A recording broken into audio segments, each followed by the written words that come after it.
Today on Ascend the Great Books podcast, we have a special Halloween episode. We are reading The Chief Mourner of Marne by G.K. Chesterton. It is a Father Brown detective story. So it takes all the detective story elements that you know and love and puts them inside of a gothic setting. Lots of mystery, lots of intrigue. And to guide us through this short story and all of its twists and turns, we have the Dr. Joseph Boyne, who really helps us do a wonderful job of noticing all the little details, really taking us by the hand and just moving us step by step through this short story to really show us that it has a profound lesson on things like knowledge, love, penance, and forgiveness. So join us today for an excellent Halloween episode as we discuss The Chief Mourner of Marne by G.K. Chesterton, a Father Brown mystery.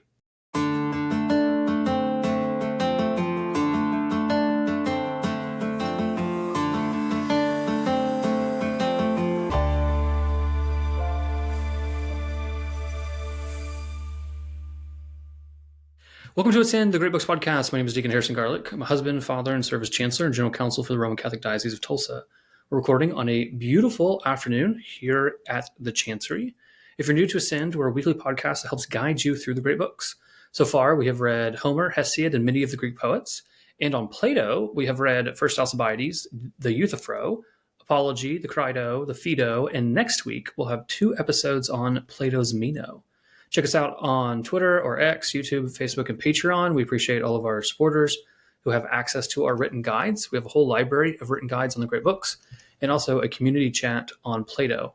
Visit thegreatbookspodcast.com for our reading schedule and more information.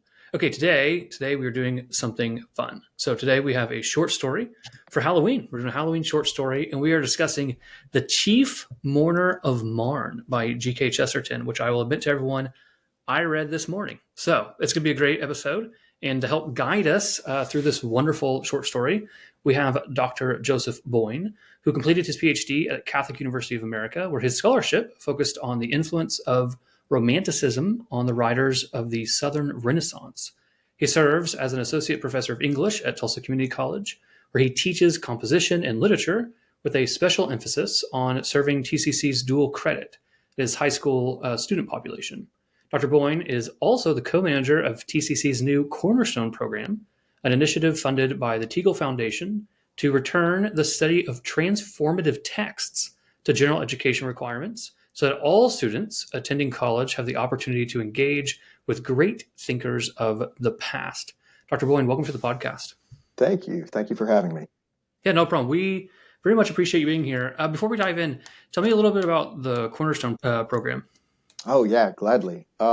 So my colleague, Heather Wilburn, in the Humanities Department, and I have applied and are currently in the pilot portion of this program. The whole point of it is to make sure that when we are requiring students to take certain classes, no matter what their major is, which is what general education is, we're essentially telling them, you aren't an educated person without this class.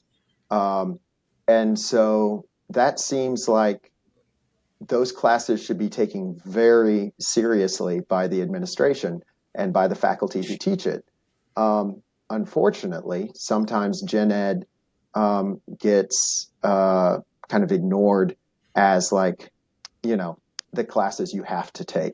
And very few students ever get super excited about those. So our initiative is to bring what we call transformative texts or great books to those gen ed classes so that students are, when they're being told, look, you have to take this class in order to graduate, they are encountering things worth encountering, like Plato, Apology, or perhaps W.E.B. Du Bois on the nature of education. And I just wrapped up Augustine's Confessions with my Comp 1 students. So that's kind of what we're doing here. And we're hoping to see that grow in the years to come. That's beautiful. Yeah, I think when I went through my undergrad, like the gen eds were just these classes I had to take, just kind of check a box until I got to the classes that I really wanted to take, if that makes sense. Yeah. So yeah, looking at the quote unquote gen eds, which really should be more of I would assume like a liberal arts, as an actual transformative process that actually truly frees you. The liberal arts, the actual liberty that actually frees the soul, so you can actually be a truly free person, free from your own passions, free from ignorance, things of these nature. So that's beautiful. That's a beautiful project. Yeah, thank you. Yeah, one of the things I tell my students is um, this class is going to help you with your professional goals and will make you marketable. But it's also going to give you something that does not um, become obsolete upon retirement. That there should be some aspect of your education that was worth doing for its own sake, and not just because you fear starvation. Yeah, we're very much too utilitarian when it comes to education. Well, actually, we've reduced education to a training, and Right. so, but there is an irony that in actually trying to view education as non-utilitarian, you actually make yourself much more useful to society because you're a Yes. much more well-formed, virtuous human being. Yeah, I would agree. All right, so you chose.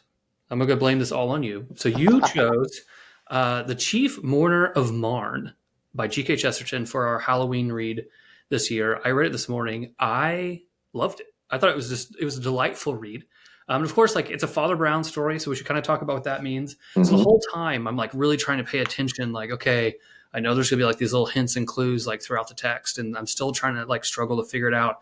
And the ending comes, and I loved it. So maybe just like as a starter, who's G.K. Chesterton? I don't think we've covered him on the podcast before. Sure. Yeah. Gilbert Keith Chesterton, better known as G.K. Chesterton, was an English essayist, apologist, poet, novelist. I mean, if there is some genre of the written language, he probably did it. Um, he is uh, probably perhaps best known, or at least one of the first ways I came to know him is through his book called Orthodoxy, um, which outlines his gradual return to the Christian religion. That was published in 1908. He did not convert to Catholicism until 1922, which I always think is when I am reminded of that fact, it surprises me because, you know, for anyone who knows anything about modern English literature, 1922 is a really important year. That's when The Wasteland was published. That's when Ulysses was published. But it's also when G.K. Chesterton converted to Catholicism. So I think that's an event that ought to be included there as well. His Father Brown mysteries follow a detective who is a Roman Catholic priest, Father Brown, and Father Brown is an amateur detective. He's not, on retainer or contracted by Scotland Yard. Um, Many of the mysteries come about by way of sort of spiritual direction or advice. And so in this story, when we get into it, we'll see the whole reason he's brought into the mystery is just because a young man feels like something's not right. And as many young men do who feel like something isn't right, he decides to seek out the advice of a priest. So, and that's where we get Father Brown. Yeah, that's phenomenal. I owe a debt to Orthodoxy. Orthodoxy was one of the very first books of Chesterton's that I read. Really kind of I don't know, kind of blew my mind in a lot of ways. And if for those who haven't read Chesterton in general, Mm-hmm. he has this very paradoxical style. Like that he very much enjoys kind of the irony, I think, of like say St. John's Gospel, where he loves putting these things together that sometimes I have to sit there and think about for like 4 minutes, like this riddle of a sentence of like, does this actually make sense, or does this just sound really good? Like, what is he actually doing here, right? But Orthodoxy is a very beautiful, somewhat counterintuitive defense of Christianity, and it's a book that I actually remember. I was a young man, probably in high school. I actually remember being in a hotel lobby. I was at a conference with my family, and I remember being in the lobby and reading that text and just devouring page after page. The Father Brown stories, I'm not as familiar with. I think I've read one before and now this one. And so, yeah, he's kind of got, I see a lot of Chesterton in Father Brown. It's hard, actually, Yes. when I see Father Brown in the stories, I basically just view Chesterton, who's a fairly large human, and clerics like kind of waddling around and somehow being smarter than everyone else, but also being kind of aloof, kind of odd, right? We even see this in the story where he's like playing with a teddy bear on the ground, and then but also being smarter than everyone else in the room. There's like these very interesting kind of juxtapositions. But this story in particular, is this one that you are very familiar with? Is it one that you read with your students? Like, what's your background with this story particularly? Oh, yes. This is the first story that I study with my Introduction to Literature students. Um, I picked it in particular because I wanted my students to see a story that was written by someone who took stories seriously and the tradition of storytelling seriously. In my experience, a lot of intro to lit classes can kind of take this sort of iconoclastic approach where there's no rules. Anything can be a poem, anything can be a story. And in my experience, there are some students who will really go along with that. But a lot of students, especially the ones who don't want to take the class in the first place, that is the number one way to lose them. If you tell them anything can be a story, there's no rules, just make it up as you go, then I think they come back with a very fair question, which is, well, then why do I need to take a class to be told that? One of the things that Chesterton is kind of famous for saying, and it might be in orthodoxy, is he came up with this image of a group of young people like and how they play on almost like a top of a mountain or a cliff, and they can enjoy themselves because there's a fence that goes around the cliff, and so they can take pleasure in their in their games and their sports, knowing that they're safe because there are restrictions in place. And then when you take down that fence and you say, "Hey, you're free. You don't have to worry about that restriction," they end up huddling in the center because they're scared to fall off. So I wanted to give students what some might call like a very traditional story with a beginning, a middle, and an end, um, and show them that people tend to tell stories this way because they work really well. And so that's one of the reasons I teach it. The other reason is the uh, Father Brown's advice to the crowd. I find to be one that is always one that applies to, unfortunately, applies to our day, and my students, and so it's relevant in that way too. Yeah, well said. Okay, so okay, last preliminary, I promise. But why'd you pick this for a Halloween episode? So it kind of Oh, has like, we start off, it's kind of dark. There's a storm, there's lightning. There's like this kind of like gothic French aristocratic something motifs to it. There's some vampires and monks that are mentioned. So it's got some like Halloween themes, but like from a more, I don't have the jargon. So, but there's like some gothic themes here. Like, what's the purpose of this as a Halloween read? yes, I will say that I part of my reason for choosing it is that I get a little tired of seeing Edgar Allan Poe plastered all over the college when October rolls around, and so in just an effort to provide just perhaps one other work of literature besides The Raven to the month of October. Is mostly because of that the fun that he's playing with Gothic literature, and that it starts out. It's supposed to be, if not exactly a horror story, it's supposed to be spooky. It's supposed to be creepy. And when your listeners hear the word Gothic, a variety of things might come to their mind. They may think of Brad Pitt and Tom Cruise as vampires in New Orleans, or they might think of the spooky kids in high school that wore black fingernail polish and Misfit t-shirts.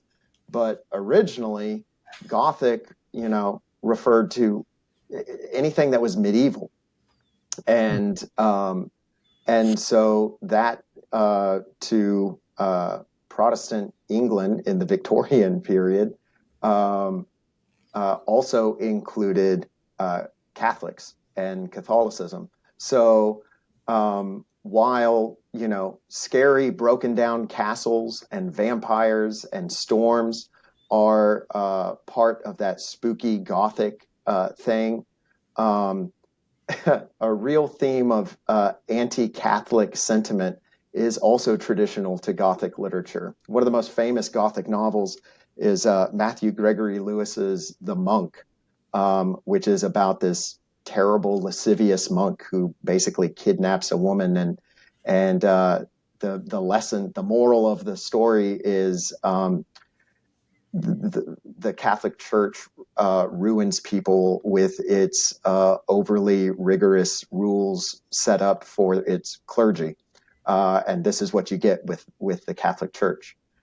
So Chesterton is very intentionally picking a genre that we tend to enjoy when Halloween rolls around, and then is also very intentionally satirizing it, but doing it in, of course, his paradoxical way, such that at the end, Father Brown somewhat proudly refers to himself as a vampire and says, "Let alone, you all, you nice people, why don't you go ahead and go back to your primrose paths and let me, the vampire, tend to the one, tend to the criminal." I like that. I like the idea of Catholicism being part of this kind of reminiscent of a Gothic age. I've read some Gothic stuff, not a whole lot, but you are correct. It always does have some sub motif of Catholicism running through it. That's a really interesting insight. Okay, so the Chief Mourner of Marne. So where should we start?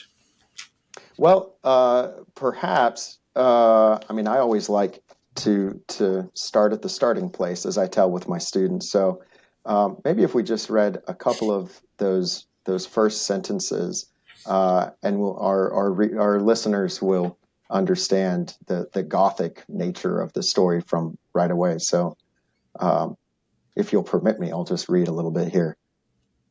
A A blaze of lightning blanched the gray woods, tracing all the wrinkled foliage down to the last curled leaf, as if every detail were drawn in silver point or graven in silver. The same strange trick of lightning by which it seems to record millions of minute things in an instant of time, picked out everything from the elegant litter of the picnic spread under the spreading tree to the pale lengths of winding road, at the end of which a white car was waiting. In the distance, a melancholy mansion with 4 towers like a castle, which in the gray evening had been but a dim and distant huddle of walls, like a crumbling of cloud, seemed to spring into the foreground, and stood up with all its embattled roofs and blank and staring windows. And in this, at least, the light had something in it of revelation. For to some of those grouped under the tree, that castle was indeed a thing faded and almost forgotten, which was to prove its power to spring up again in the foreground of their lives. That's a beautiful opening. Yeah, so normally when we start class, we just start with what does any of that mean? Because my students, they don't know exactly what silver point is and this imagery, but I do usually connect it to Halloween and say, well, do you know how when you're going trick or treating and you walk up to the houses that have the strobe lights, and every time the strobe light goes off, don't you notice how it seems that you can see all the details of your friends' costumes much more starkly than just when you're walking under the street lights otherwise. So yeah, so we have Chesterton getting us started with the very generic opening of a dark and stormy night, except it's not a night, but it is stormy. Um, and but using that lightning to show that this is a story in which things that we had wished were forgotten will be brought back. Yeah, I appreciate it because I think this is the first time I've ever read the word blanched in which it was not referring to someone's face. Uh, Oh yeah, so yeah. that's like I appreciate that. And yeah, I just love the imagery of the castle. Something's coming. I think a big question I had here, kind of towards the beginning, is like why these people chose this location. Mm, Why, if they all know this castle, if they all know what's going on there, why did they choose this location to come? And I guess they were having a picnic. Why come and do it here? right. So we've got this. Yeah, we've got these. He's kind of pulling us into the mystery. We've got a little bit of this castle crumbling. It's going to pop back into the foreground of their mind. Yeah, and I would say that one of the reasons is that they didn't think about the castle at all. That that's the whole point of those last couple of lines is they had just forgotten about it. They had allowed it to fall back into the recesses of their mind, and it's not until they are placed very much in the trouble of the storm, they start looking around, and the young man, Malo, uh, says, "Well, we could go run over there," and then all of them say, "Oh no, no, no, no, we can't go there. You don't know, you young boy." But there's a story about that place, and so the thing that they had been trying to forget comes back. And so we have. Let's see if I got this. We have Hugo Romaine, who's Mm-hmm. the actor, who I really appreciated his description. Then we have General Outram. Yeah, Outram. I've always said Outram. There you go. We'll go with Yeah, Outram. And then his wife. We have Mallow, and then we have Sir John Cockspur, who's right. a kind of journalist, probably the real vampire of the story, just like feeding off people. Yeah. Yeah, the Toronto Orangeman. So if we need our anti-Catholic sentiment, he will provide it. Yeah. So again, if we want some examples of some fun being had with the Gothic genre, when they start talking about the castle and how they can't go there, the actor Romaine. Um, starts to spin a story about how the Marquis of Marne has three heads. Once in every 300 years, a three-headed nobleman adorns the family tree. No human being dares approach the accursed house except a silent procession of hatters sent to provide an abnormal number of hats. But, and his voice took one of those deep and terrible turns that could cause such a thrill in the theater. My friends, those hats are of no human shape. So if you want a little example of Chesterton in his comic self, there is at it. So Romaine is even kind of dipping into the Gothic and telling the story of the horribly monstrous and deformed aristocrat in his crumbling castle. But then Lady Outram kind of insists, I wish you wouldn't make fun of serious things. Well, and she discloses, right? She's the first one to somewhat anchor it that she actually, knew him 30 years ago. So she actually roots that there's actually a personal connection here. Mm-hmm. I also like that the Light Brigade got a reference. Yeah. Yes. I will listen to you, lady, but am I not permitted to reason why? For those who don't know, the Light Brigade, very, very, very famous poem. I think actually kids at our little local classical school have memorized the Light Brigade. Yes. Yeah. There's a long tradition of that. So yes, Lady Outram then corrects Romaine and says to him that the fact of the matter is that the the man in the mansion is her old friend James Mayer, who she met back in America. Maybe another potential reason that Lady Outram is so willing to speak up and stand her ground is that she's a strong-headed American woman. that there was quite a tradition of British aristocrats or people within some position of the empire marrying well-to-do American heiresses, and so she knew James Mayer from over there in America, and she says the terrible thing is that he's locked himself away because of a broken heart. And Cockspur, who is always so certain of himself, says, "Oh, it was a love affair, of course." And Lady Outram says, "Well, I appreciate the compliment that whenever a man's life is ruined, it must be because of some woman, but actually it was his love for his cousin, who was practically a brother." So they kind of use the word cousin brother interchangeably. Um, I and actually that, really like that line. That was a yeah. good line. And so she says his cousin Maurice, who was his favorite in the family, he passed away. And when he did, poor James, he just shut himself up, and uh, he fell to the sickness of religious melancholia. Um, and that's practically madness, she says. And the general says the priests got hold of him, they say. And basically they make him behave like a hermit. And that's what gets Cockspur going. He says, these gosh darned superstitious vampires who get their claws into a man that could have been of some use to the empire. And so he's going to write a story about it in his newspaper and talk about how the Catholic Church has absolutely ruined the life of an otherwise upstanding British peer. Yeah, there's so many things in this passage. One, I really like the last sentence when they first introduce James and Maurice. The very last sentence of that, he says, "Is in that idolatry, and one day that idol tumbled down and was broken like any china doll. A chill caught at the seaside, and it was all over."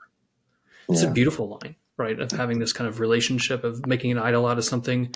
The idol falls, the relationship, and the life is fractured. I thought that was really well written. And then I appreciate what you said here now about, I appreciate this more about the anti-Catholicism, these like anti-Catholic motifs. I kind of just read that broadly as like, oh yeah, British Anglican, just general anti-Catholic sentiment. But it's really interesting here, actually, after your comments, to read this as a motif also of Gothic literature, and then how it's immediately tethered to, the vampire, the monks, these types of things. I think that's fascinating. Yeah, yeah. So this is where the story starts to take on its maybe moves from spookiness to now we have to, the pitchforks and torches are coming out, which is also a theme of horror stories. The village is riled up and they're going to go do something about it. I also really appreciated that Coxperter's like he could have been useful to the Empire. That seemed like Mm-hmm. a really heavy phrase to me. Oh, it's not like this guy's life. It's not anything about that. It's like he could have had a utilitarian value to the political realm. And that's what Catholicism has ruined. That's what these monks and priests have ruined in him. It's a really telling line. Yeah, yeah. Excellent point. Well, shall we go meet Father Brown and move on? Yeah, no, please. So, yeah, young Mr. Mallow, who I don't know if Chesterton intended this, but given his name, I can't help but think of him as somewhat in both shape and disposition like a marshmallow. Goes and he says, I mean, this thing just, he's basically saying to himself, it just doesn't sound right. Something sounds off. I'm bothered by this. And he says, I don't know any priests, but I do know a Catholic family. And so he goes to his Roman Catholic friend with a large family, and he entered somewhat abruptly to find Father Brown sitting on the floor with a serious expression and attempting to pin the somewhat florid hat belonging to a wax doll onto the head of a teddy bear. And I'm often think it's funny when I ask my students, like, what is happening here? Why is there a priest sitting in the middle of the floor, sitting on the floor in these people's house, playing with a doll, and none of them seem able to answer. And I point out that very clearly he was playing with one of the children, and the child has abandoned the priest to go off because the kid has a small attention span. And then Father Brown, he's the kind of person who gets lost in the details, and so he hasn't even become aware that his playmate has left him, and so Mallow finds him in this somewhat comical place. It's really interesting that Chesterton. I mean, what do you think's going on there? Because Chesterton really drives home this juxtaposition, even trying to wake. I like what you said there about Father Brown. Seems so he loses himself in his own thought. So Mm-hmm. even as he's like entertaining this conversation from Mallow, he's still trying to figure out this hat on the bear. And then at some point it like clicks with him, like, wait, what am I even doing here? So what does this tell us about like Father Brown? What is this juxtaposition that Chesterton's trying to give us about him? Is he's really intelligent, but he's also very childlike. He has an innocence to him. Like, what's going on here? Yeah, I think we've talked a lot about gothic genre, but there's also the genre of the detective story here. And so I think we have, the extremely perceptive and thoughtful detective, but because he's so thoughtful, sometimes he finds himself in kind of strange or unusual situations, or because his mind works in a way that's different from everyone else's. Strange things result.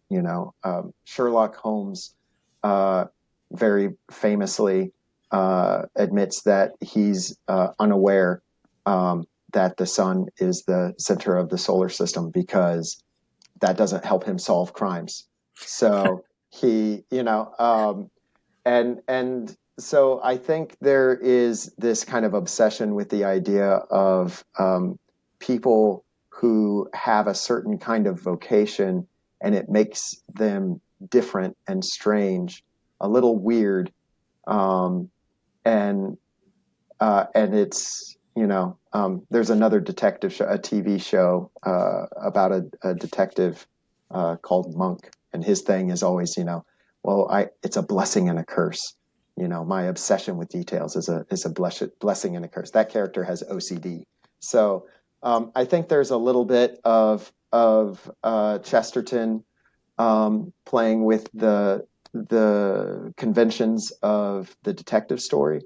But I think the other thing, and it also makes it different from other detective stories, is that Father Brown is an innocent man, which doesn't mean he is a naive man. And that was a distinction that was really driven home to me or to me from a professor of mine at the University of Dallas, who was a Cistercian priest, and he said that you have to work very hard to become innocent. You start naive, but innocence is something you have to work towards.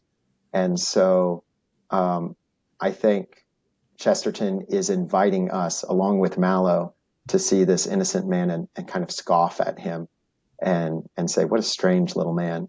But then, as he says, later on, as he's being told the story, um, that Mallow notices uh, that he has a look in his eyes, a certain expression that has been seen in the eyes of many men in many centuries through the story of 1900 years. Only the men were not generally sitting on floors, but at council tables, or on the seats of chapters, or the thrones of bishops and cardinals, a far off, watchful look, heavy with the humility of a charge too great for men.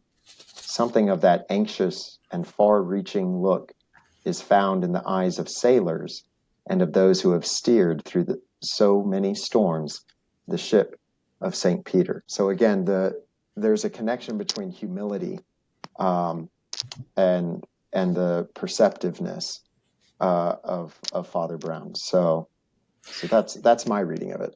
Yeah, and also just a magnanimity. I mean, look at these people that are mentioned, right? I mean, he has like the mental acuity, he has the disposition to be someone who is a Roman emperor, a pope, a cardinal on a throne, etc.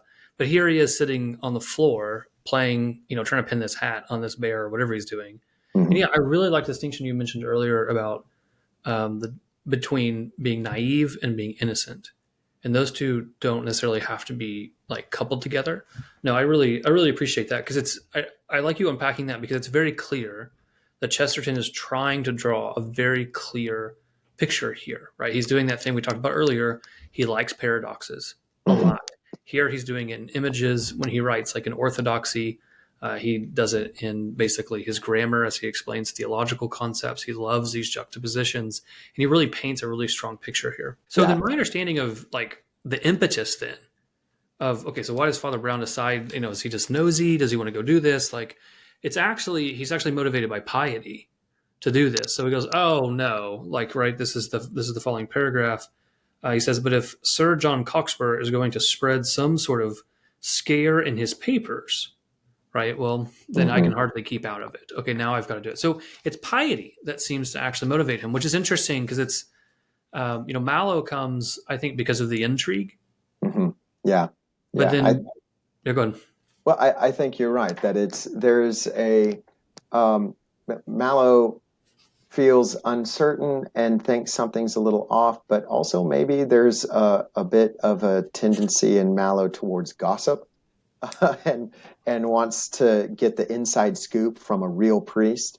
Um, but yes, with Father Brown, it's a question of defending the church. And what's interesting about that piety is he uses that argument. I think a lot of people might say that well, that's a very peculiar, particular concern of perhaps a Roman Catholic priest, and I guess it could be sufficient motive for him, but I don't know, it doesn't make for a very relatable character.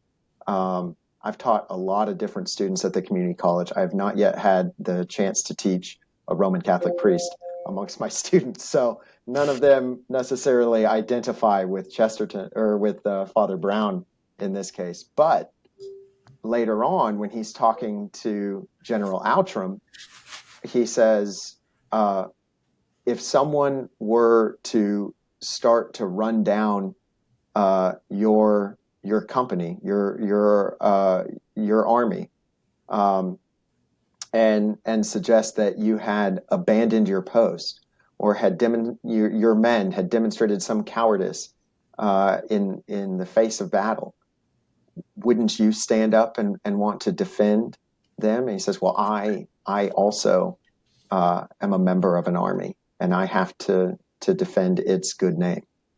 And so, in that way, the piety isn't just the particular and peculiar notions of some religious minority, but rather the idea is we all have things that we are devoted to and that we love, and if we want them to stand, we have to defend them. Yeah, this is like a, like a father. Like if someone was speaking poorly of the family, you're not just Mm, simply going to sit there and not intervene. You're going to actually be motivated. That would be a different type of piety towards the family to go and intervene on that. So no, that makes perfect sense to me.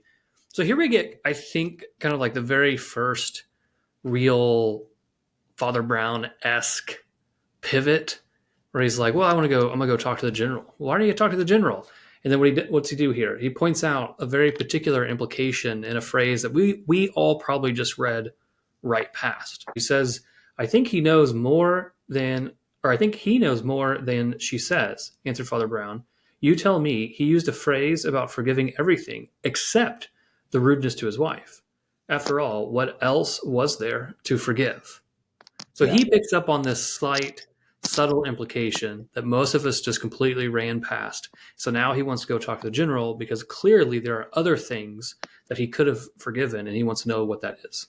right. That's the attention to detail. So we may have have skipped past this, but the general tells Mallow that even though um, James has shut himself up in the mansion, his wife did go and try to visit him once, and he snubbed her. He walked right past her and ignored her. So that's the rudeness that the general is referring to. And as you very rightfully point out, uh, Father Brown says, "Well, what do you mean? Everything except that there was nothing else to forgive, unless there was." The other thing I like about Father Brown, and this is one of the reasons why I like to teach it to my students, um, is he says that the other reason why he thinks there's more to to to the story is that as you tell it, it doesn't sound like life. Hmm. And so in this is something that I think is also like a key part of Father Brown's MO, is that he sees the world through kind of stories and through, well, how would I behave? How would a real person behave? And kind of ask the questions that uh, an author or a creative writer would ask when they're trying to tell a compelling story. And I like to emphasize that and say, see, we're not just passing the time with, you know, stories aren't just escapism. They're a way of making sense of the world and testing. Some have called it like a laboratory of the soul. And if it doesn't hold up to the experimentation, to the investigation, something's wrong with that story. So that's the other source of his hunch. There's the focus on the detail, but also his sensitivity to a story that just doesn't seem right. Yeah, I appreciate you pointing that out. Yeah, there's a lot of wisdom just kind of in that common sense, in that basic intuition. We tend to, because again, if we think of like this someone who's like very, very intelligent, we kind of see them as like aloof or etc. And here we have Father Brown, very much oriented playing with children, oriented towards small things, oriented towards even playing with toys and paying attention to common phrases and also just life experience. I mean, he has a very practical wisdom about him that's probably easy to miss. Because again, when I think of him, I think of Chesterton and clerics. I Right. think of this guy kind of like waddling around that when you first see, you're probably not going to be like terribly impressed by. He's not going to strike you as the guy that could be Caesar or sitting on the throne. But one thing I did mention about that paragraph that I really like is that it also mentions that he has gray eyes, Mm, which is a motif throughout a lot of Western literature. It starts with Athena.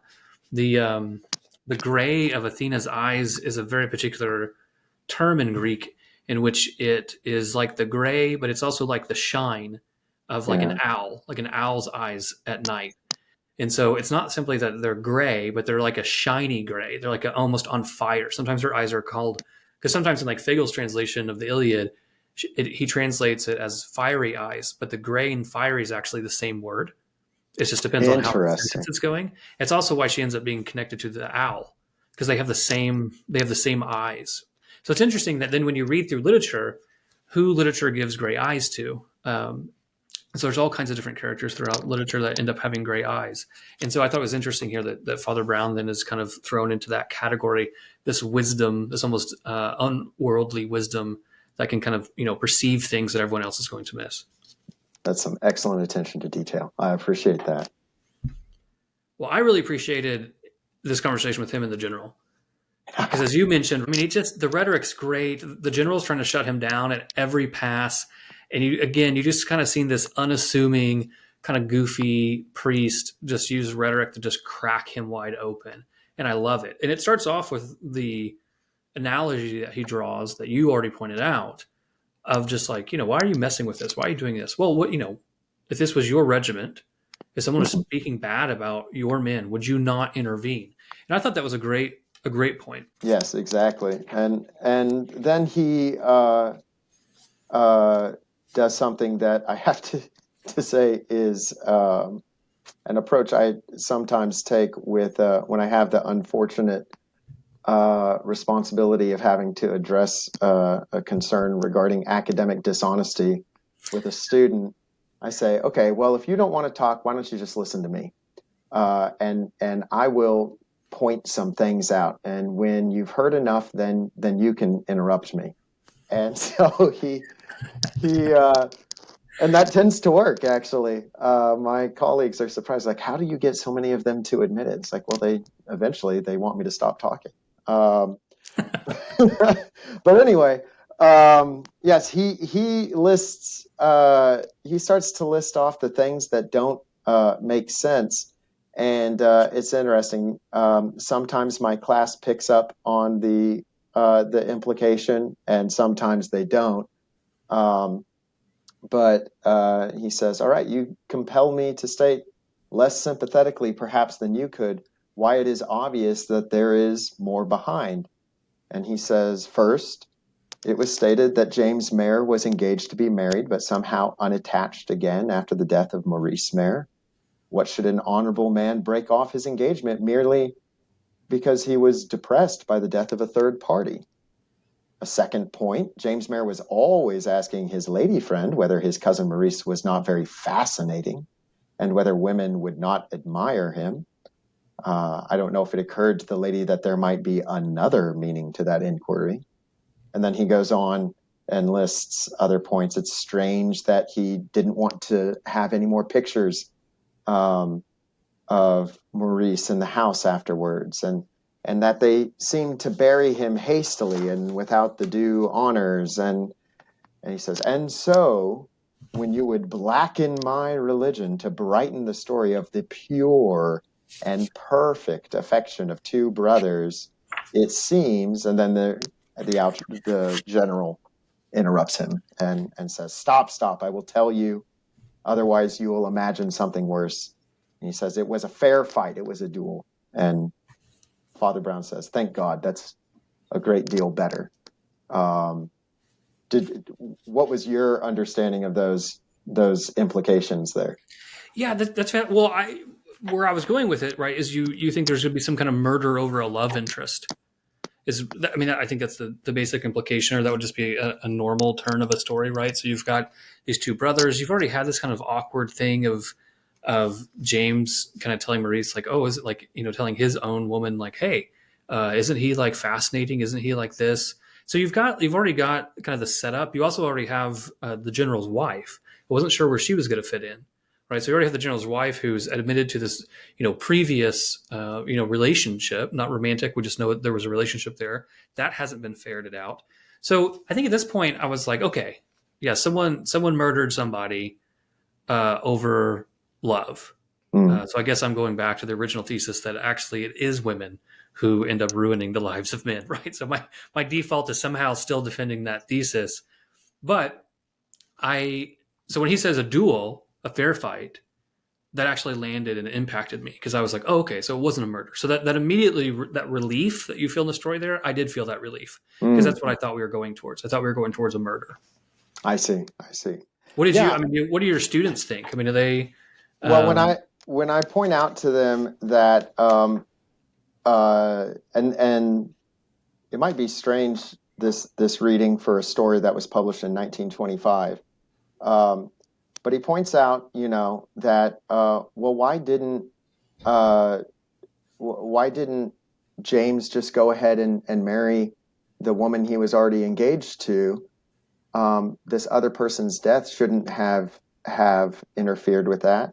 And why was he so insistent on just what an interesting, fascinating, attractive, handsome man he was? Um, that and the fact that Outram gets upset to the point that he thinks you're describing something far more unnatural than what actually took place. Um, my students have sometimes come to the conclusion that Father Brown is suggesting a romantic incestuous relationship between the two cousins, and that this pure and sense and therefore the kind of heavy irony on the story of the pure and perfect affection of two brothers, that there's actually something of a sexually charged crime here. And then Outram says, "No, no, no, it was just bloodshed." and and, uh, and Father Brown says, "Oh, good. That's better than the thing that I was leading up to." I think the best.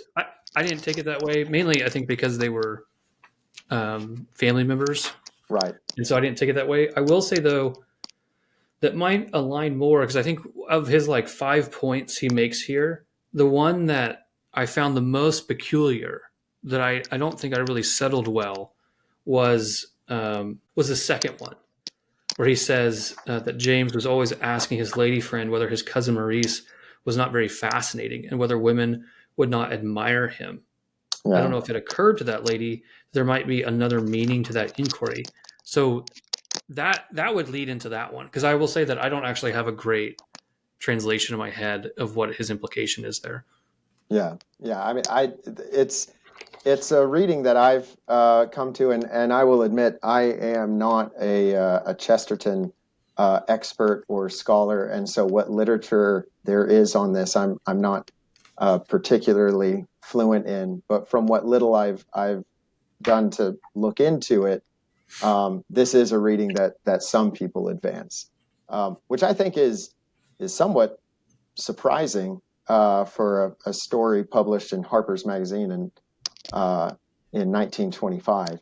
But whatever the implication is, uh, Outram spills the beans and says that, well, it was a duel, and the fact of the matter is that that Maurice was used to always winning, and when James had the better of a relationship and was engaged, Maurice couldn't handle that, and so challenged him to a duel, which we were all surprised by because James is the better shot.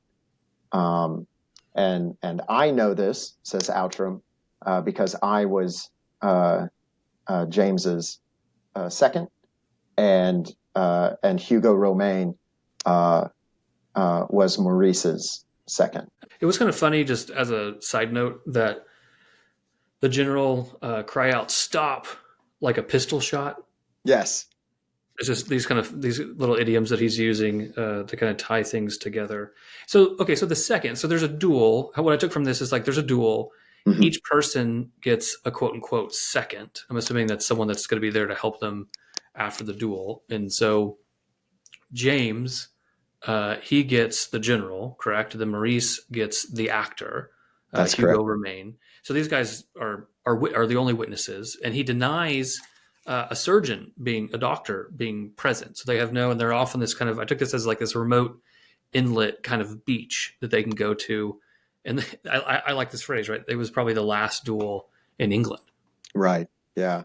There was a time where, when the musical Hamilton was more popular, I didn't have to explain the duels to my students because they had all seen the musical and they were all up to date on how duels work and who seconds are and whatnot.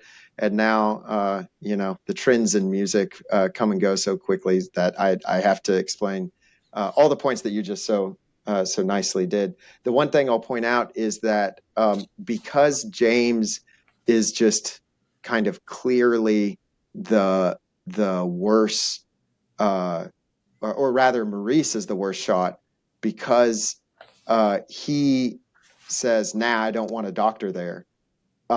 Then James says, "Well, I'm not going to ask for one if he's the one that's in danger here.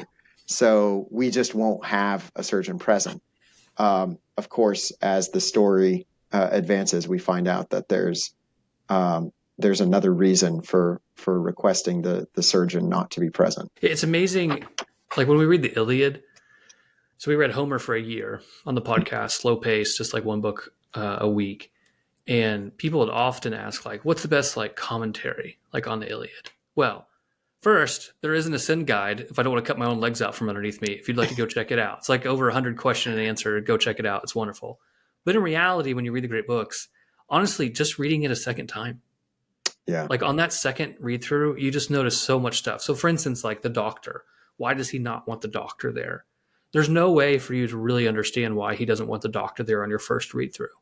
But when you read it again, you're going to start noticing all these details. And honestly, the best like people try and take in too much typically on a first read. The best commentary you can do is just a good second read, because now you understand the literal, you understand what's going on, you understand the plot, and your mind can process a lot more of the details, and you understand the overall arc of where the story is going. And that's true whether you're reading Homer or scripture or Plato or short stories. Just that second read is phenomenal. Yeah, yeah, and detective stories lend themselves very nicely to that.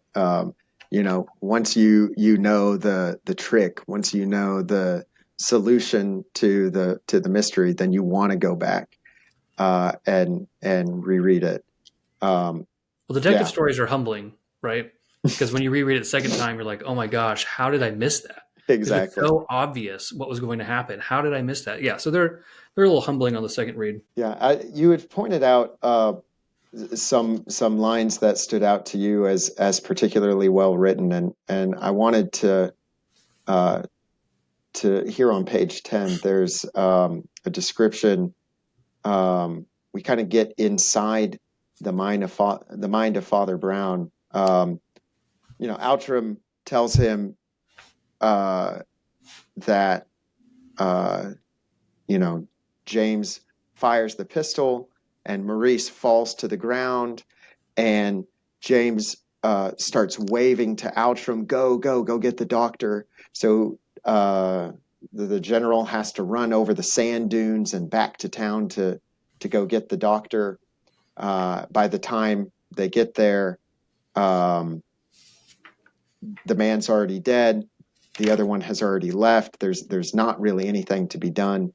And Father Brown is sitting with this, and again he's playing with pins. This time on the general's map, and he says he seemed to listen rather absent-mindedly.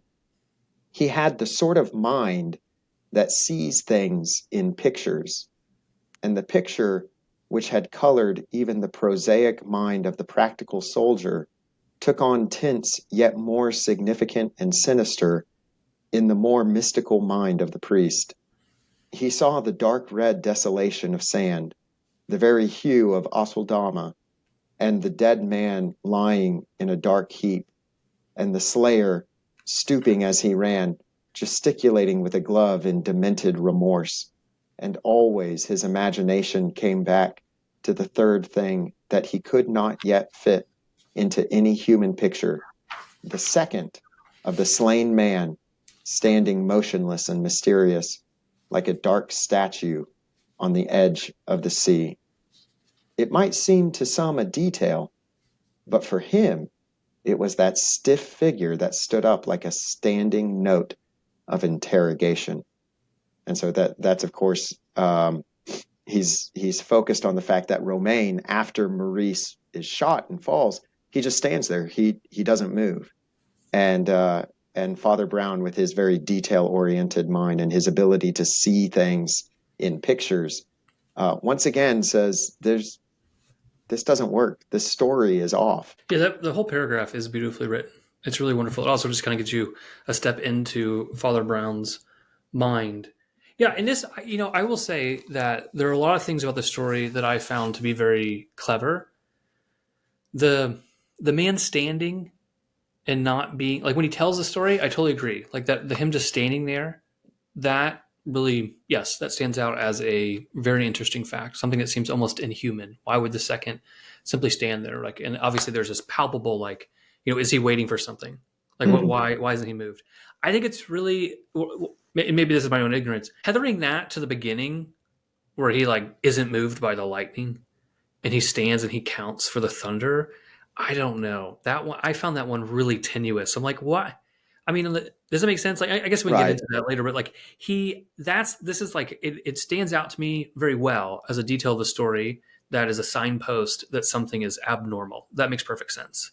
I think Mhm. that's wonderful. Him standing like that at the beginning, okay, there's a little bit of like foreshadowing to it, but then like really trying to tether it in of like the counting and he stood there, that doesn't make sense to me. Because in the first scenario, it's not like he's actually like, he didn't know that like he didn't know the lightning was coming, as opposed to I don't know. That one Right. didn't that's one of the ones that didn't quite click with me. That because sometimes the detective stories, not in G.K. Chesterton, because everything he writes is amazing and etc. But like in general, detective stories, like sometimes they have these like clues, and you're like, yeah, that's not really a like that syllogism doesn't work. Like, Right. why would that ever actually give you a clue into that? So I'm not saying maybe this is a reader error, but this is one of those details that I'm not quite sold on. No, I think that is just par for the course with detective stories that, there's one clue that a brother-in-law of mine loves to bring up in Sherlock Holmes is Sherlock goes and investigates an apartment and he finds a well-stocked bar and he opens the bar and everything is still there except for the rum.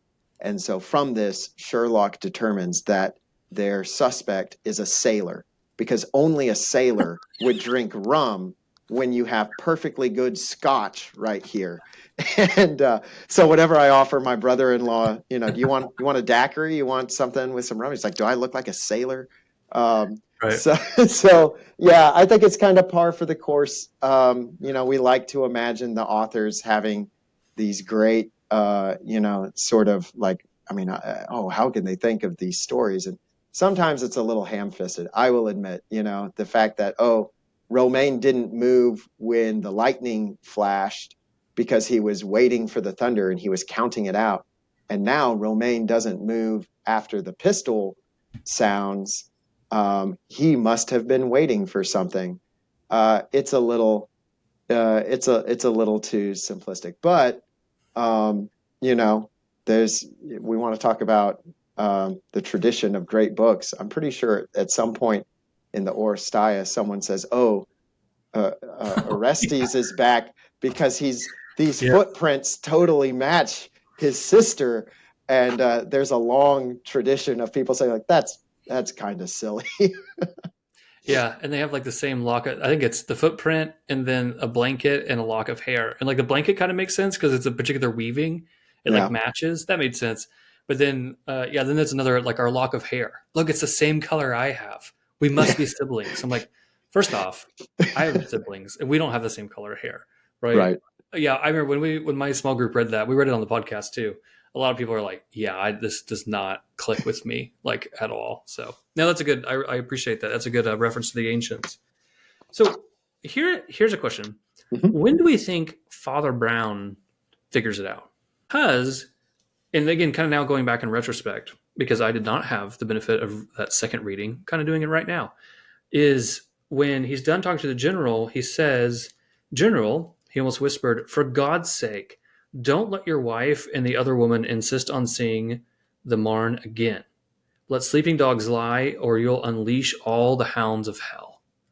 And it's like really interesting. Like, why would he say that? And at this point in the story, I was kind of just thinking, like, okay, he must just know that something is not what everyone thinks it is, and so you're Mhm. going to uncover some wound, some problem.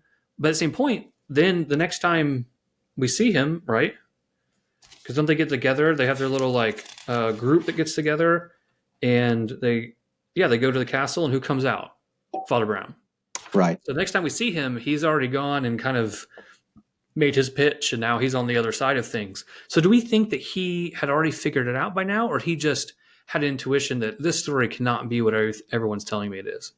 So the line that you read, I think, is important and really dramatic.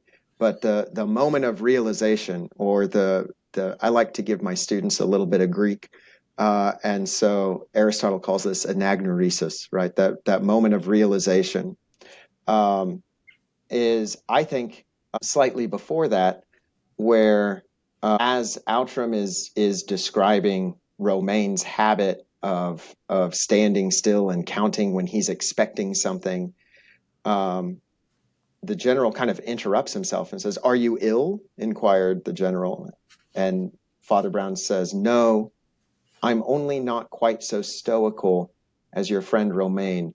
I can't help blinking when I see light. And so I think it's at that moment that that's where he's had his realization. And so one of the things I point out to the students is that there is uh, that's the whole sort of fun of the detective story is that the detective's realization is not our own. We have to wait. And that's a key defining characteristic of the genre. And so we wait for that realization when when all is revealed later on. Okay, so I need some help. I'm just a poor lawyer. I don't get these things. I don't do literature all that much.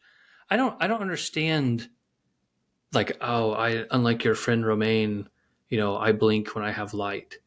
Okay, great. I understand that would be weird if the whole purpose was, hey, do we want to discuss Romaine's weird habits and thunderstorms? But how does that give any implication into what happened in the duel? Romaine doesn't move in the duel because he knows that there's another shot coming.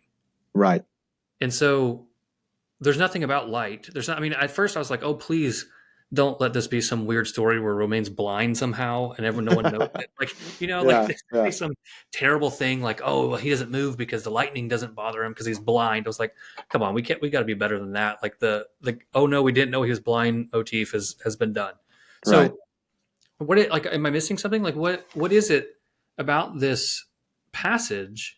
I mean, outside the fact he just stands still when he's waiting for something, I guess, but there's nothing that has to do with the light or the blinking or anything like that that's dispositive of the beach duel, correct? Yeah, I mean, as we've already noted, the clue is tenuous. I just think Chesterton is choosing this to be the thing that gives Father Brown the insight into it. And to your point, does he have it totally figured out? Does he know from beginning to end what exactly happened, or is it just one more suspicion, one more? Well, the story doesn't make sense unless this happens, and then he decides he's going to go visit Marne in the castle and figure out the last part of it. But yeah, I think obviously the emphasis on light as uh, as revelation, realization. That's what both Father Brown and Chesterton are riffing off of. That at this point, Father Brown has a sense that Romaine must be in on it. Um, I mean, again, as far as the clues and the details go, and I don't know if we should go ahead and spoil the big mystery, but the what Father Brown comes to realize is that Maurice takes a pratfall, that he pretends to be shot, um, and he learned how to do that because Romaine is an actor, and then Romaine didn't move because he waited for James to run up to Maurice, at which point Maurice rolls over and shoots uh, James point blank. So this is the mystery that Father Brown has solved here. Um, Now, does he know every single last bit of those details at this point? Um, it's somewhat unclear. One thing that's interesting to me is that uh, the fact that now Outram has to tell everybody the story, because when they get there and Father Brown says, "Hey, I told you you shouldn't get this story going," they say, "Well, we already know. We already know about the duel. Hmm. This thing that my husband has been keeping a secret for decades. It's out, and we've all decided amongst us it's not that big of a deal." Which that's also a challenge when teaching this to people in the year 2025. Most people go, "I don't know, a duel sounds kind of like a big deal." So that's also one of the issues that I have to get them to change or to consider. Can I also just state that they brought the journalist, which I thought was hilarious, right? And it's funny because then Chesterton, as the author, has to give some interference for this, because I actually wrote in my on this, like, my story that I printed off here, when they introduce him, it's at the bottom of the page for me. And so I like Mm-hmm. wrote here, like, they brought the journalist. And then when I go to the next page at the top, there's like this interference that they run for this idea, right? His aristocratic friends have persuaded him to give up the great scoop of publicity in return for the privilege of being really inside a society secret. Yeah, he has to sign an NDA. Yeah. I just thought it was really funny because they're like talking about, like, we're going to do this mission and figure this thing out. And it's very sensitive and et cetera. And by the way, we brought like the tabloid guy Right, with us. exactly. Right? It's just Yeah. because it's okay. So what do you think though? And I'm interested in what you think. I'm actually really interested in what your students think too, when they just start reaming Father Brown for his lack of Christian charity. Yeah. Yeah. And I think, as I said, it's kind of necessary to first get them to come around to the idea that there's something conventional about this.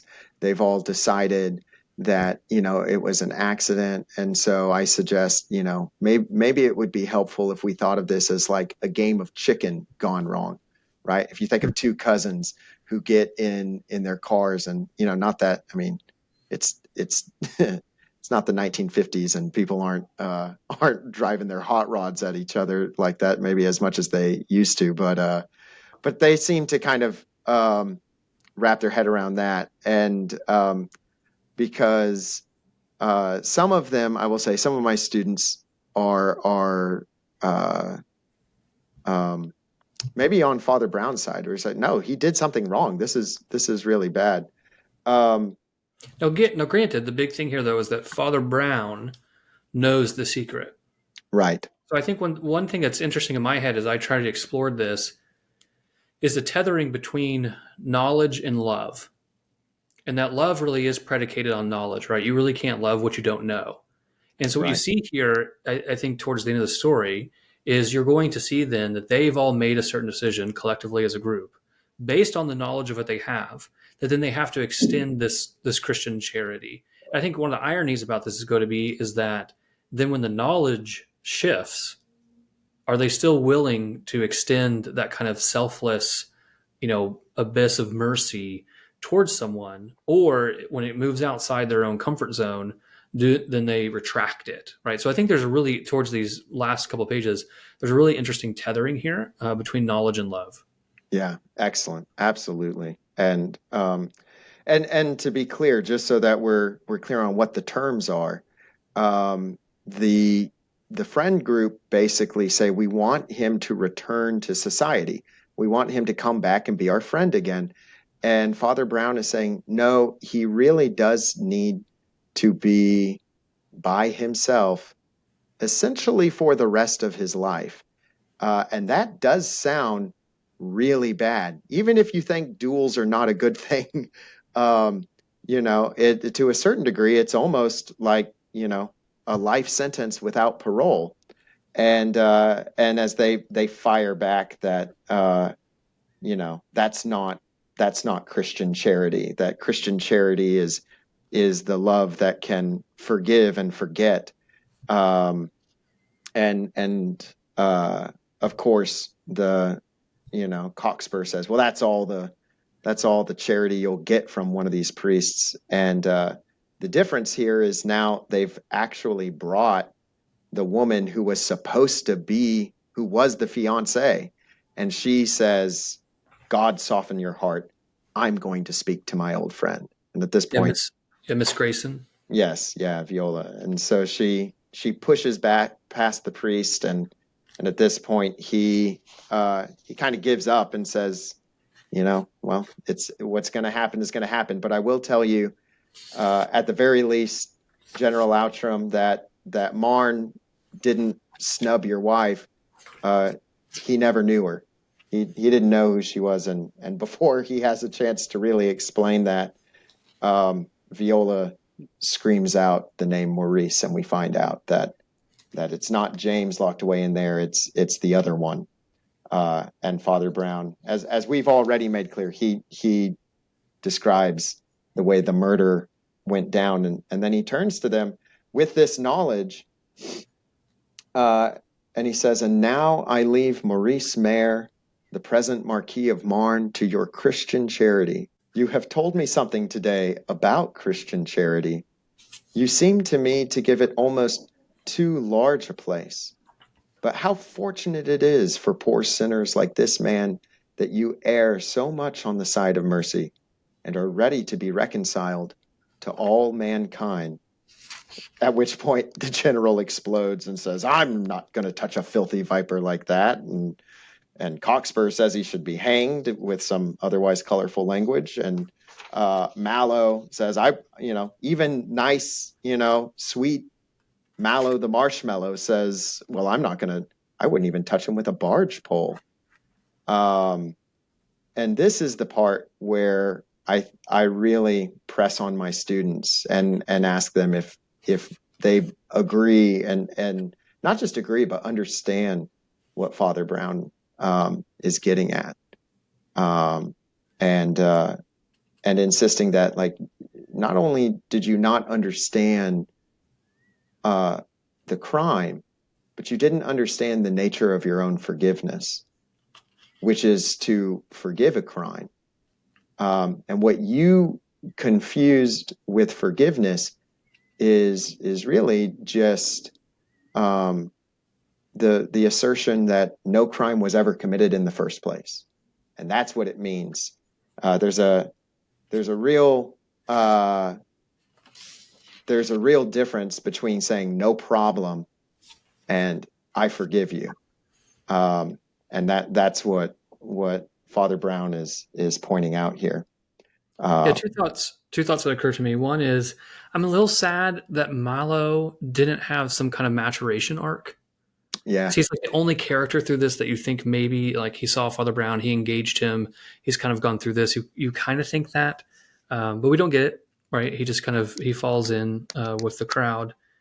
And then the line that really stood out to me in trying to kind of unravel a little bit of like again, what's the juxtaposition that Chesterton is trying to make here is towards the end of the paragraph that you had just cited from. He says, "So you tolerate a conventional duel just as you tolerate a conventional divorce. You forgive because there isn't anything to be forgiven."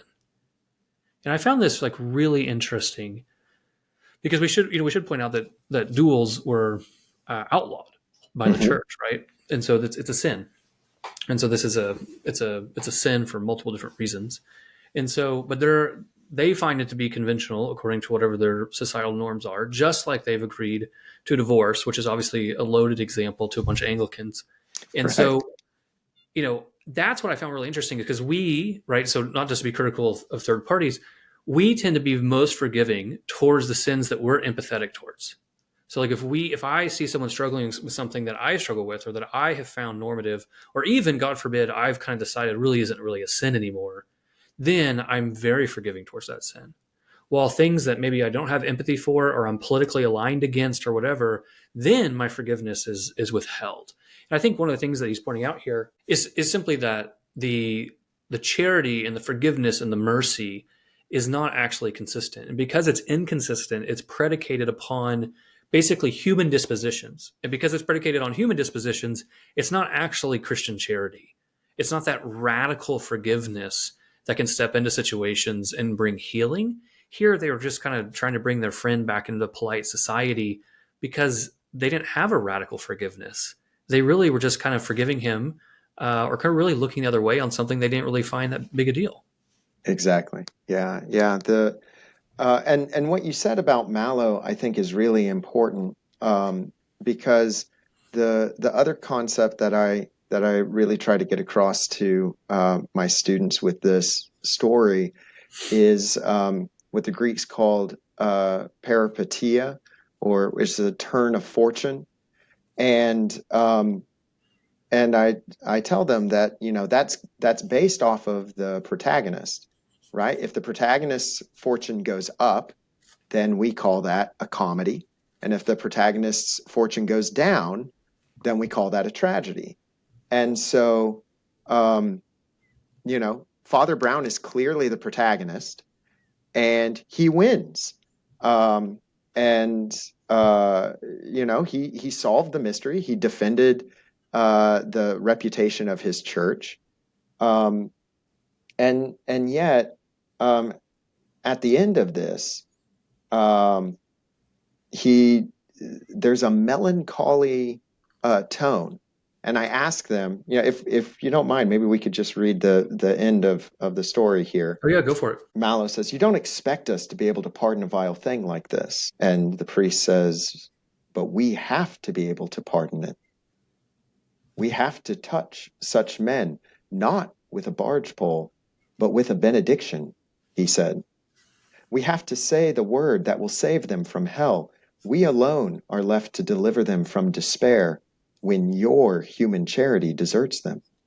Go on your own primrose path, pardoning all your favorite vices, and being generous to your fashionable crimes, and leave us in the darkness, vampires of the night, to console those who really need consolation, who do things really indefensible, things that neither the world nor they themselves can defend, and none but a priest will pardon. Leave us with the men who commit the mean and revolting and real crimes, mean as St. Peter when the cock crew, and yet the dawn came." "The dawn?" repeated Mallow doubtfully. "You mean hope? For him?" "Yes," replied the other. "Let me ask you one question. You are great ladies and men of honor, and secure of yourselves. You would never, you can tell yourselves, stoop to such squalid treason as that. But tell me this, if any of you had so stooped, which of you years afterwards, when you were old and rich and safe, would have been driven by conscience or confessor to tell such a story of yourself? You say you could not commit so base a crime. Could you confess so base a crime?" The others gathered their possessions together and drifted by twos and threes out of the room in silence. And Father Brown, also in silence, went back to the melancholy castle of Marne. And then I turn to my students and say, "Sounds like a big happy ending, doesn't it?" And they go, "No, not really." Um, and then I follow it up with one more question, which I have more faith in you being able to catch the reference. The people drifting away by twos and threes. Did you notice that detail? No, others gathered together, drifted by twos and threes out of the room in silence.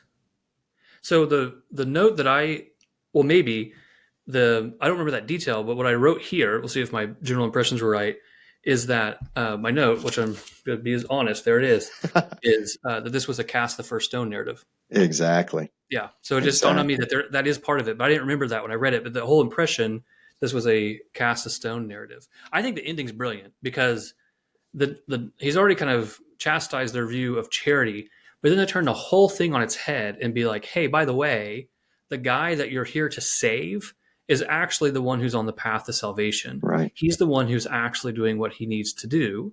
He has because I think one motif here that really is missing, which might be part of that, Catholic Protestant divide, is there's really no understanding of penance.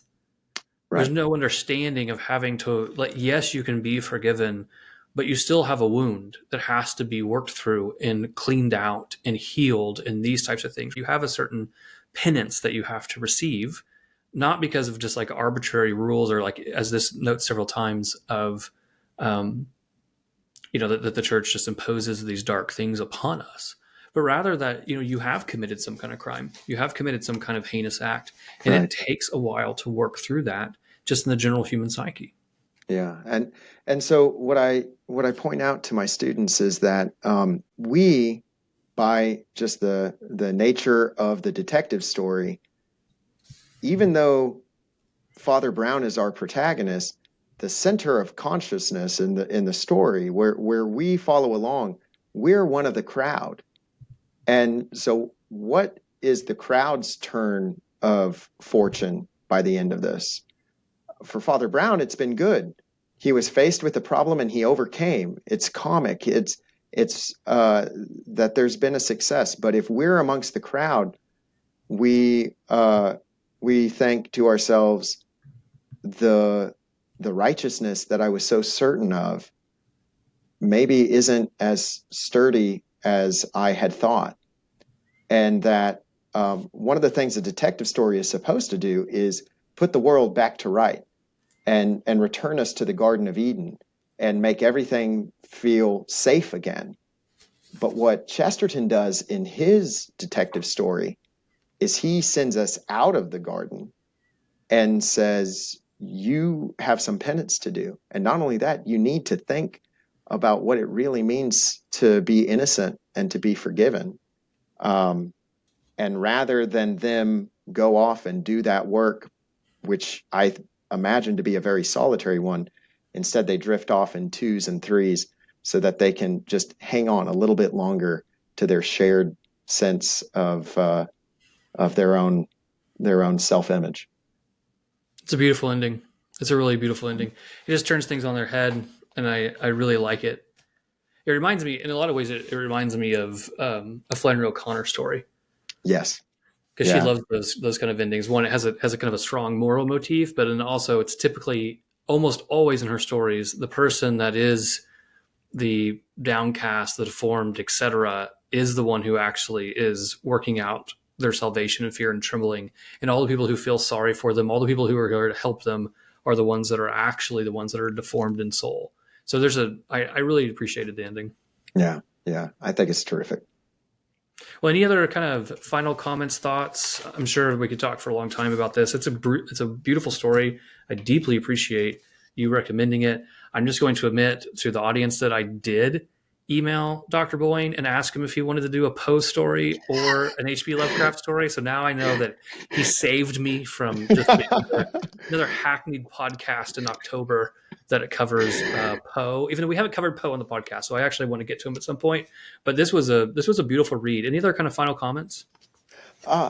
Just that I would, if you liked this story, there's a lot more of Father Brown, and I think there is something to his approach to detective work that is really shows that there's bigger game out there than just than righting the wrong and putting things back to rights, but um, seeing things on a larger level that where there are souls at stake.